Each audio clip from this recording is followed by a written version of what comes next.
Hello दोस्तों, स्वागत है आप सभी का एक बार फिर से DLS न्यूज चैनल पर। तो आज तारीख हो गई 18 जनवरी 2022, दिन मंगलवार, और आज की हिंदी तिथि हो चुकी है माघ माह कृष्ण पक्ष प्रतिपदा यानी कि एकम हो चुकी है। और बात करते हैं आज के मुख्य समाचार और टुडे ब्रेकिंग न्यूज के इस अपडेट वीडियो में नजर डालते हैं देश भर की तमाम बड़ी खबरों पर। देखिए दोस्तों, वर्ल्ड इकोनॉमिक फोरम में प्रधानमंत्री नरेंद्र मोदी बोले कि भारत दुनिया का तीसरा सबसे बड़ा फार्मा प्रोड्यूसर बन चुका है और दुनिया को उम्मीद का एक नया गुलदस्ता दिया। दरअसल दावोस सम्मेलन में पीएम मोदी ने निवेशकों को भी न्योता दिया और बोले कि 14 सेक्टर्स में लागू की गई $26 बिलियन की PLI स्कीम। वहीं देखिए दोस्तों, इस बार बजट 2022-23 में इस तरह की भी सिफारिश की जा रही है कि बैंक FD का लॉक इन समय 3 साल करने की मांग चल रही है। IBA ने वित्त मंत्रालय को भेजा प्रस्ताव। तो वहीं बजट में इस बार इंफ्रास्ट्रक्चर पर भी सरकार का फोकस रहेगा। पूंजीगत खर्च में 15 से 25% तक की बढ़ोतरी की उम्मीद है। देखिए, एक रिपोर्ट में बड़ा खुलासा हुआ कि भारत में अमीर और गरीब की खाई कितनी ज्यादा बढ़ गई। कोरोना काल के दौरान देश के 84% परिवारों की कमाई घटी, लेकिन अरबपति की संख्या 102 से बढ़कर 142 हो गई। यानी कि कोरोना काल में अमीर और ज्यादा अमीर होते गए और गरीब और ज्यादा गरीब होते गए। राइट। देखिए, एक स्टडी में इस बात का भी बड़ा खुलासा हुआ कि देश के 10 अमीरों के पास इतना पैसा है कि 25 साल तक, जी हाँ, आने वाले 25 साल तक भारत के हर एक बच्चे की स्कूल और उच्च शिक्षा का भी आराम से इंतजाम हो जाए। इतना पैसा तो सिर्फ देश के 10 अमीर लोगों के पास है। बड़ी ही अजीब बात है। राइट। अगली बड़ी खबर देखिए दोस्तों, राजधानी दिल्ली में दौड़ेगी इलेक्ट्रिक बसें और बस में महिलाओं के लिए गुलाबी कलर की रिजर्व सीट भी होगी। इलेक्ट्रिक बसों में GPS लाइव ट्रैकिंग भी होगी, तो वहीं CCTV कैमरे भी लगे हुए होंगे। 27 किलोमीटर लंबे रूट पर भी इलेक्ट्रिक बस से अब आप राजधानी दिल्ली में सफर कर पाएंगे। और दिल्ली सरकार तो इस तरह का भी नियम लागू करने जा रही है कि अब कैब और फूड डिलीवरी सर्विस में भी इलेक्ट्रिक व्हीकल्स का ही इस्तेमाल होगा। यानी कि जैसे जोमेटो, ओला, उबर वगैरह इस तरह की सर्विस देने वाली कंपनियों को भी 10% दोपहिया वाहन और 4 पहिया वाहनों में 5% इलेक्ट्रिक व्हीकल को ही शामिल करना जरूरी होगा। इस तरह का नियम भी दिल्ली सरकार की तरफ से लागू कर दिया गया है। वहीं देखिए, इंडियन रेलवे ने 350 से भी ज्यादा ट्रेनों को रद्द कर दिया और कई ट्रेनों के रूट्स में बदलाव भी किया। तो इसीलिए आप भी रेल यात्रा करने से पहले इंडियन रेलवे के ऑफिशियल पोर्टल या ऐप पर चेक कर ले, है ना। वहीं देखिए दोस्तों, बच्चों के टीकाकरण को लेकर एक अच्छी खबर आ रही है। 12 से 14 साल तक के बच्चों को मार्च में वैक्सीन लग सकती है। जी हाँ, वैक्सीनेशन को लेकर एक बड़ा ऐलान किया गया है NTAGI की तरफ से, यानी कि राष्ट्रीय तकनीकी सलाहकार समूह के प्रमुख NK अरोड़ा ने यह बात की जानकारी दी है कि 12 से 14 साल तक के बच्चों के लिए मार्च में देश में टीकाकरण की शुरुआत हो सकती है। इस तरह की तैयारियां भी चल रही है। वह देखिए, चुनाव आयोग की तरफ से एक बड़ा फैसला लिया गया। पंजाब में चुनाव की तारीख को टाल दिया। अब 20 फरवरी को होगी वोटिंग। वैसे तो हाल ही में जो इलेक्शन कमीशन की तरफ से 5 राज्यों में विधानसभा चुनाव की तारीखों की घोषणा की गई थी ना, उसके मुताबिक पंजाब में चुनाव 14 फरवरी को होने थे, लेकिन अब 14 फरवरी को वोटिंग नहीं होगी, बल्कि 20 फरवरी को पंजाब की सभी विधानसभा सीटों पर चुनाव होगा। चुनाव आयोग का कहना है कि रविदास जयंती के चलते 14 फरवरी को वोटिंग नहीं होगी और इसीलिए इस तारीख को टाला गया। और ऐसे में दोस्तों, पंजाब की सभी 117 सीटों पर एक ही चरण में वोटिंग होगी अब 20 फरवरी को। वहीं चुनाव आयोग की तरफ से एक और बड़ा फैसला ये लिया गया कि इस बार पत्रकारों सहित इन लोगों को 5 राज्यों के चुनावों में पोस्टल बैलेट की सुविधा मिलेगी। यानी कि वोटिंग मशीन के अलावा वो पोस्टल बैलेट से वोट डाल पाएंगे। इस तरह की फैसिलिटी भी मिलेगी। किन किन लोगों को? जिसमें एक तो दिव्यांग आ गए, कोविड-19 से जो ग्रसित लोग हैं उनको, और 80 साल से ज्यादा उम्र के जो बुजुर्ग वगैरह हमारे देश में उनको। इनके लिए तो सरकार ने पहले ही घोषणा कर दी है कि बैलेट पेपर से वोट डाल पाएंगे। इसके अलावा भी बैलेट पेपर की सुविधा का फायदा इन लोगों को और मिलेगा, जिसमें आप देख सकते हैं सूचना और जनसंपर्क विभाग, स्वास्थ्य परिवार कल्याण के कर्मचारी, डाक विभाग, रेलवे, बिजली विभाग, नागरिक उड्डयन विभाग, इन सेवाओं में कार्यरत लोगों को भी पोस्टल बैलेट से वोट डालने की सुविधा इस बार 5 राज्यों में विधानसभा चुनाव में मिलेगी, है ना।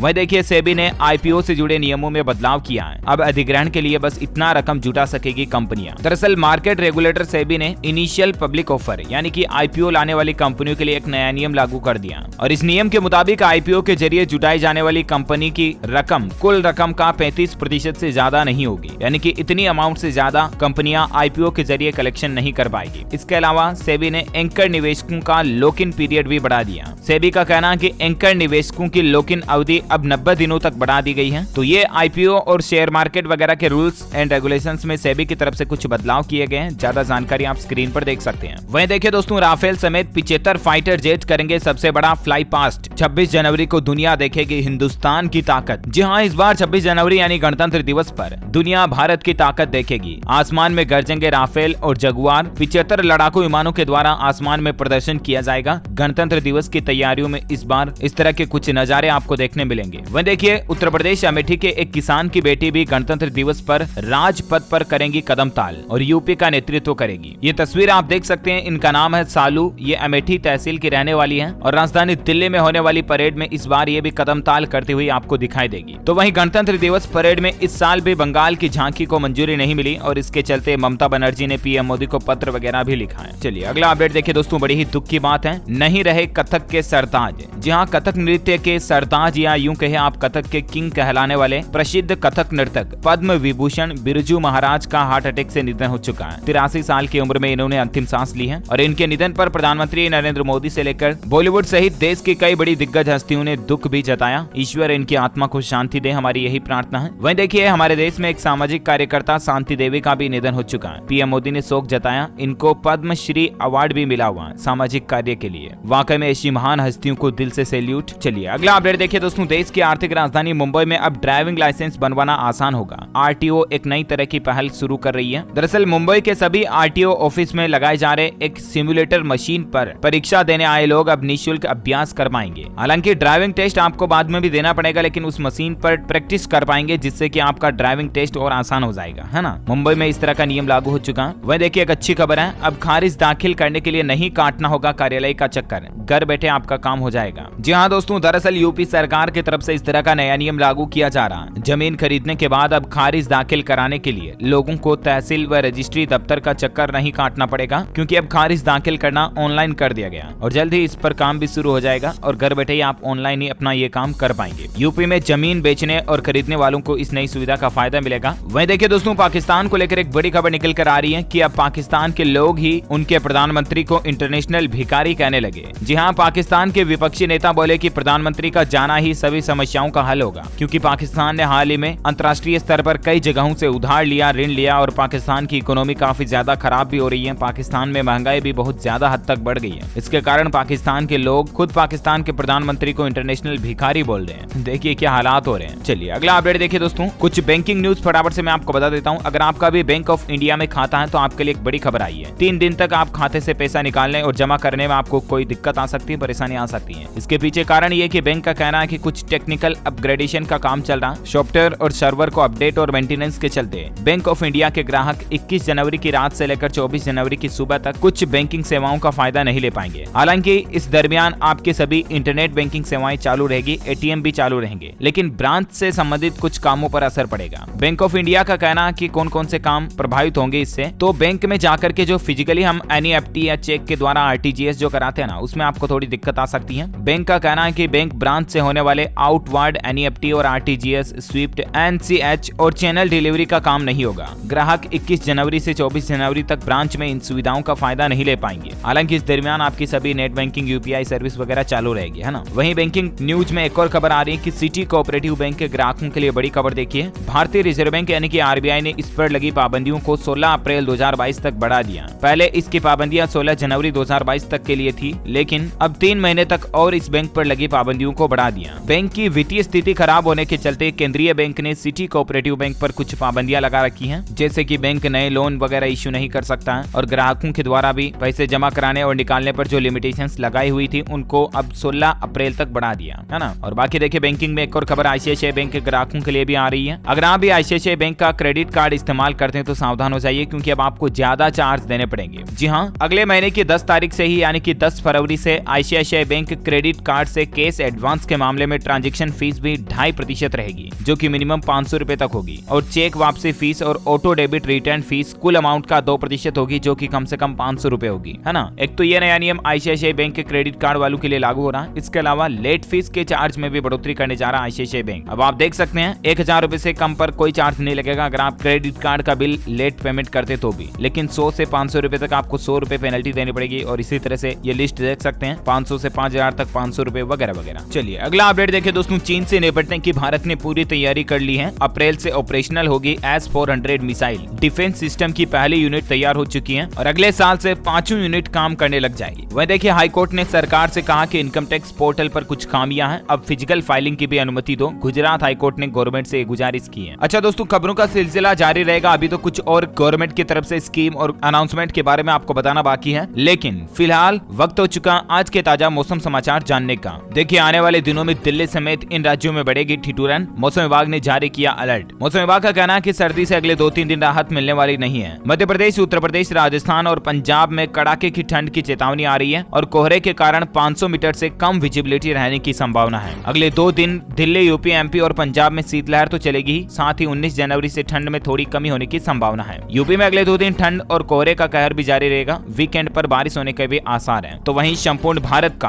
आज 18 जनवरी 2022 का मौसम पूर्वानुमान आखिर क्या कहता है, तो आपको बता दूं अगले 24 घंटों के दौरान गिलगित बाल्टिस्तान, मुजफ्फराबाद, लद्दाख, जम्मू कश्मीर और हिमाचल प्रदेश और उत्तराखंड के अलग अलग हिस्सों में हल्की से मध्यम बारिश और हिमपात की संभावना है। वहीं तटीय आंध्र प्रदेश और तमिलनाडु के कुछ हिस्सों, केरल और कर्नाटक में भी 1-2 जगहों पर भारी बारिश हो सकती है। तो वहीं उत्तर प्रदेश, उत्तरी मध्य प्रदेश, पूर्वी राजस्थान और बिहार में कुछ हिस्सों में घना कोहरा छाए रहने की भी संभावना है। वहीं पंजाब, हरियाणा, दिल्ली के साथ साथ उत्तर प्रदेश के कुछ हिस्सों में कोल्ड डे की स्थिति बने रहने की भी संभावना है। ओके, तो ये रहा आज का वेदर न्यूज अलर्ट। वहीं दोस्तों, सराफा बाजार में सोने चांदी के रेट की बात करें तो देखिए आप, सोना खरीदना महंगा हुआ है। जी हाँ, सोने के रेट में 176 रुपए की बढ़ोतरी के साथ अभी 47,881 रुपए प्रति 10 ग्राम पर सोने का भाव पहुंच गया है। तो वहीं चांदी की कीमतों में 505 रुपए की गिरावट देखी गई और अभी चांदी का रेट 61,005 रुपए प्रति किलोग्राम चल रहा है। Okay, gold and silver price today news update के बाद आइए दोस्तों अपन फटाफट से कुछ कोरोना बुलेटिन देख लेते हैं। देखिए, देश में पिछले 24 घंटों के दौरान 2,58,000 नए कोरोना केस आए। ओमिक्रॉन के मामले 8,000 के पार पहुंच चुके हैं। वहीं देखिए दोस्तों, देश में लगातार दूसरा दिन रहा जब 1.5 लाख से ज्यादा मरीज ठीक हुए और नए मरीज तो आज भी 2 लाख के पार रहे। मैंने आपको डेटा बता ही दिया। और दुनिया भर का ग्लोबल आंकड़ा देखिए, पिछले 24 घंटों में 19,39,000 नए संक्रमित मिले, 3,990 लोगों की मौत हुई। और पाकिस्तान में इस तरह का नियम भी लागू कर दिया कि मास्क न पहनने पर कर्मचारियों की सैलरी काटेगी सरकार। चलिए कोरोना पर अगली खबर देखिए दोस्तों। होम आइसोलेशन पेशेंट के लिए एक जरूरी खबर आ रही है कि ट्रिपल लेयर मास्क का इस्तेमाल करें। अगर बुखार नहीं उतर रहा है या सांस लेने में दिक्कत आ रही है तो तुरंत आप अपने डॉक्टर से संपर्क करें। ये जो लोग होम आइसोलेशन में रह रहे हैं उनके लिए सरकार की नई गाइडलाइंस हैं। वहीं देखिए, ओमिक्रॉन की उल्टी गिनती भी शुरू हो चुकी है। दुनिया के कुछ वैज्ञानिकों का यह मानना है कि ओमिक्रॉन का पीक अब वापस माइनस में जा रहा है, यानी कि ओमिक्रॉन अब खत्म होने की ओर है। ये तो राहत की बात है। और भारतीय वैक्सीन का ह्यूमन ट्रायल भी जल्द शुरू होने जा रहा है। पुणे की एक कंपनी ने वैक्सीन तैयार की है। दरअसल ओमिक्रॉन को लेकर एक अच्छी खबर ये आ रही दोस्तों की पुणे की फार्मास्यूटिकल कंपनी ओमिक्रॉन की पहली स्वदेशी वैक्सीन बना रही है और इस वैक्सीन का तीसरा ट्रायल जल्द ही होगा। 2 चरण के ट्रायल हो चुके हैं और तीसरे चरण का ट्रायल जल्द किया जाएगा, जो कि भारत के लिए एक अच्छी बात है क्योंकि स्वदेशी ओमिक्रॉन की वैक्सीन हो गई है। वहीं कोरोना के इलाज के लिए केंद्र सरकार ने कुछ नए नियम भी जारी किए हैं। कुछ शर्तों के साथ रेमडेसिविर दवा को भी मंजूरी दी गई है। सरकार का कहना है कि 90% से कम SpO2 के स्तर वाले कोविड-19 रोगियों को ICU में भर्ती किया जाना चाहिए। ऐसे मरीजों को रेस्पिरेटरी सपोर्ट पर रखना चाहिए। यदि मरीज सांस कम ले रहा है तो NIV उपलब्धता के आधार पर हेलमेट या फेस मास्क का इंटरफेस का उपयोग ऑक्सीजन की मात्रा बढ़ाने के लिए किया जाना चाहिए।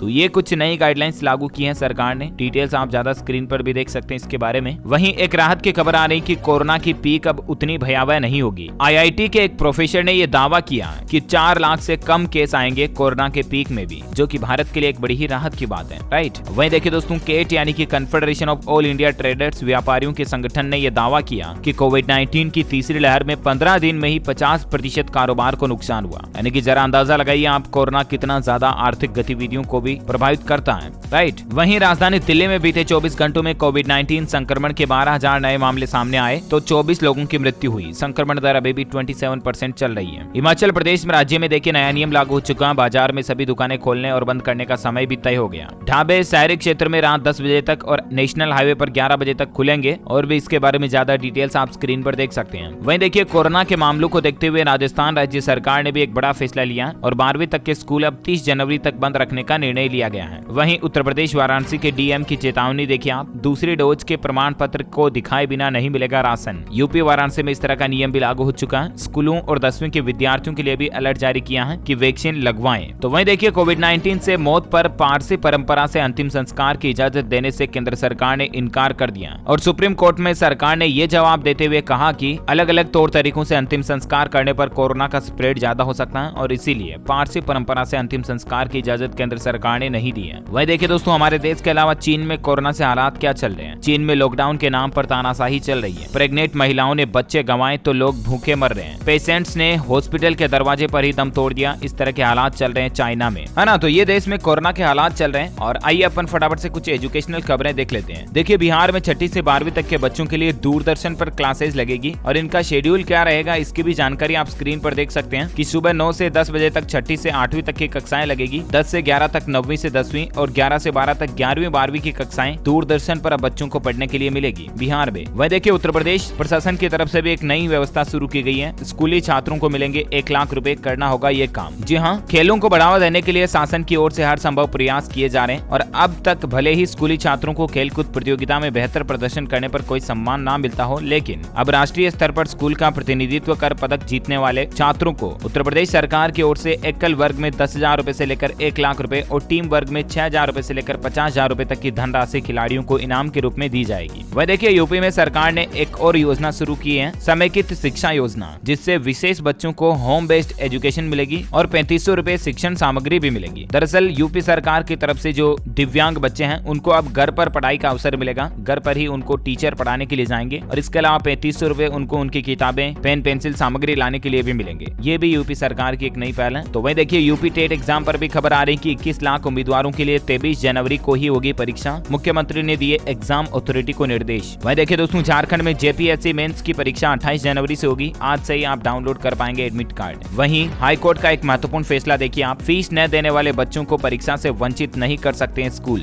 हरियाणा हाईकोर्ट की तरफ से एक नया फैसला दिया गया है। कोविड-19 के कारण अगर कोई बच्चे अपने स्कूल की फीस जमा नहीं करा पाए हैं तो भी कोई भी स्कूल उन बच्चों को परीक्षा देने से इनकार नहीं कर सकता है। वहीं सीबीएसई और सीआईएससीई की टर्म 2 परीक्षाओं को स्थगित करने की भी मांग की जा रही है। स्टूडेंट्स इस तरह की डिमांड भी कर रहे हैं और देखते हैं कि अब सरकार की तरफ से इस पर क्या फैसला आता है, मैं आपको बता दूंगा। वही देखिए दोस्तों, आईबीपीएस ने जारी किया 2022 का आरआरबी और पीएसबी परीक्षा का schedule. Office assistant, clerk, PO और एसओ एग्जाम की डेट भी अनाउंस हो चुकी है। तो ये सब कुछ कंप्लीट एग्जाम शेड्यूल आप ibps.in ऑफिशियल पोर्टल पर चेक कर लीजिएगा। ओके, वही देखिए, राजस्थान में अब फोटोग्राफी और वीडियोग्राफी भी करेंगे शिक्षक। बच्चों को पढ़ाने के साथ साथ उनकी वीडियोग्राफी और फोटोग्राफी का काम भी सरकारी स्कूलों के शिक्षक ही करेंगे। दरअसल स्कूलों में राजस्थान स्कूल शिक्षा परिषद की ओर से शुरू किए गए रीडिंग कैंपेन के तहत शिक्षकों को बच्चों की विभिन्न शैक्षणिक गतिविधियां आयोजित करवानी होगी और उनके फोटो और वीडियो हर सप्ताह परिषद की ओर से दिए गए लिंक पर अपलोड भी करने होंगे। इन सब के पीछे सरकार का मकसद है कि एजुकेशन क्वालिटी को बेहतर किया जाए। वह देखिए, बिहार में सीडीपीओ की पीटी परीक्षा 6 फरवरी को नहीं होगी। कोरोना की स्थिति को देखते हुए बीपीएससी ने परीक्षाओं को स्थगित कर दिया और अब अप्रैल में होने की संभावना है। बाकी बिहार में परीक्षा से पहले हर स्टूडेंट को कोरोना की वैक्सीन भी लगेगी। 26 जनवरी इसकी डेडलाइन तय की गई है। 10वीं 12वीं बोर्ड एग्जाम से संबंधित ये अपडेट है। ओके, तो ये तो थे कुछ एजुकेशनल अपडेट और आइए फटाफट से कुछ देश से जुड़ी हेडलाइंस न्यूज सुर्खियां और देख लेते हैं। देखिए, रेल कर्मचारियों को इंडियन रेलवे ने तोहफा दिया है। सिर्फ 90 दिन में ही अब अनुकंपा के आधार पर नौकरी मिल जाएगी। जी हाँ, रेल कर्मचारियों और उनके परिवारजनों के लिए एक राहत की खबर है। यानी कि अगर कोई रेलवे कर्मचारी के साथ कोई दुर्घटना हो जाती है, मृत रेलवे कर्मचारी के परिवार को, पत्नी और बच्चों को अब नौकरी पाने के लिए भटकना नहीं पड़ेगा, परेशान नहीं होना पड़ेगा। मात्र 90 दिन के अंदर ही उनकी नियुक्ति प्रक्रिया को पूरा कर दिया जाएगा। वह देखिए, राजधानी दिल्ली में कोरोना संक्रमितों के घरों से बायोमेडिकल कचरा ले जाएंगे निगम के कर्मचारी। इसके लिए कुछ हेल्पलाइन नंबर भी जारी किए गए, ये आप स्क्रीन पर देख सकते हैं। अलग अलग क्षेत्र के लिए दक्षिणी क्षेत्र, पश्चिमी क्षेत्र, मध्य क्षेत्र और नजफगढ़ क्षेत्र, इन सभी के हेल्पलाइन नंबर स्क्रीन पर दिए हुए हैं। राजधानी दिल्ली में जो कोरोना संक्रमित लोग बाग हैं, उनके घरों से बायोमेडिकल कचरे को अब कर्मचारी ले जाएंगे, है ना। वह देखिए, ऑनलाइन सुनवाई के दौरान वकीलों के मोबाइल फोन से होने वाले व्यवधान पर सुप्रीम कोर्ट नाराज है और कहा कि मोबाइल से सुनवाई पर भी प्रतिबंध लगाना पड़ सकता है। वह देखिए, कल ही असम, मणिपुर में भूकंप के झटके महसूस किए गए। हालांकि गनीमत रही कि किसी के हताहत होने की सूचना नहीं है और जानमाल का नुकसान भी नहीं हुआ। वहीं पंजाब में कौन होगा आम आदमी पार्टी की तरफ से मुख्यमंत्री का चेहरा, इस बात की घोषणा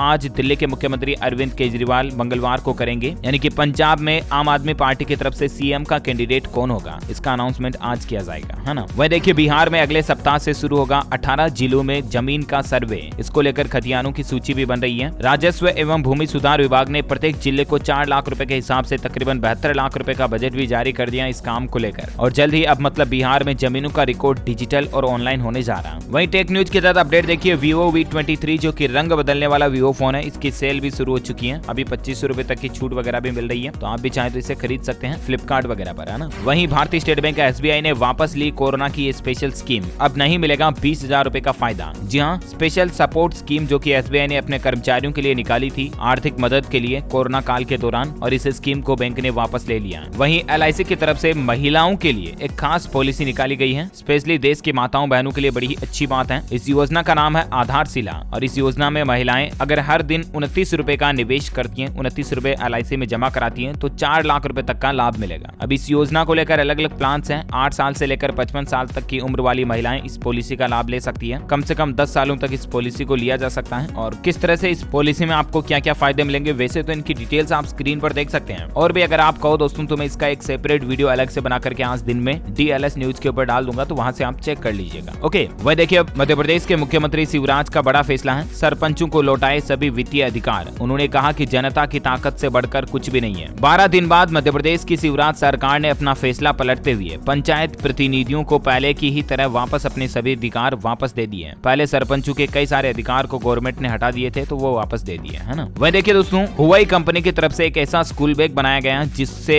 माता पिता अपने बच्चों पर जासूसी रख पाएंगे, अपने बच्चों को जीपीएस के जरिए ट्रैक कर पाएंगे, यानी कि आपका बच्चा स्कूल में गया या फिर कहां पर है, इस बात का पता चल जाएगा आपको। हुआई कंपनी की तरफ से इस तरह का स्कूल बैग लॉन्च किया गया। वह देखिए उत्तर प्रदेश चुनाव 2022 पर खबर आ रही है कि वाराणसी में आम आदमी पार्टी ने 4 सीटों पर उतारे उम्मीदवार, जिनकी डिटेल्स आप देख सकते हैं। तो वहीं कल ही राजस्थान सरकार ने 22 जिलों के जिला कलेक्टर का भी तबादला किया। ये एक बड़ा प्रशासनिक फेरबदल है जो कि एक साथ फैसला लिया गया राजस्थान सरकार की तरफ से। वहीं फ्रेशर्स के लिए एक अच्छी गुड न्यूज आ रही है। टीसीएस एक साल में मतलब इस साल 1 लाख से भी ज्यादा कर्मचारियों की नियुक्ति करेगी। बेरोजगारों के लिए अच्छी बात है। वह देखिए दोस्तों, वाटर बैटरी बनेगा हिमाचल प्रदेश। स्वर्ण जयंती ऊर्जा नीति को मंजूरी मिल चुकी है। हर साल 4000 करोड़ रुपए इनकम का लक्ष्य रखा गया। हिमाचल प्रदेश सरकार की तरफ से कैबिनेट की बैठक हुई और उसमें ये कुछ नई स्कीम का प्लान बनाया गया। डिटेल्स आप देख सकते हैं। वह देखिए दिसंबर में बड़ी नई नौकरियां, देश में आर्थिक रिकवरी की ओर संकेत भी मिल रहे हैं। हालिया एक रिपोर्ट में इस बात का पता चला। सोमवार को जारी मॉन्स्टर एम्प्लॉयमेंट इंडेक्स की रिपोर्ट के मुताबिक भारत में हालात सुधर रहे हैं। ओके दोस्तों, तो इस वीडियो में आज दिन भर की तमाम बड़ी खबरें, मुख्य समाचार का अपडेट वीडियो यहीं फिनिश होता है। और हाँ, आप मुझे कमेंट करके बताइए दोस्तों कि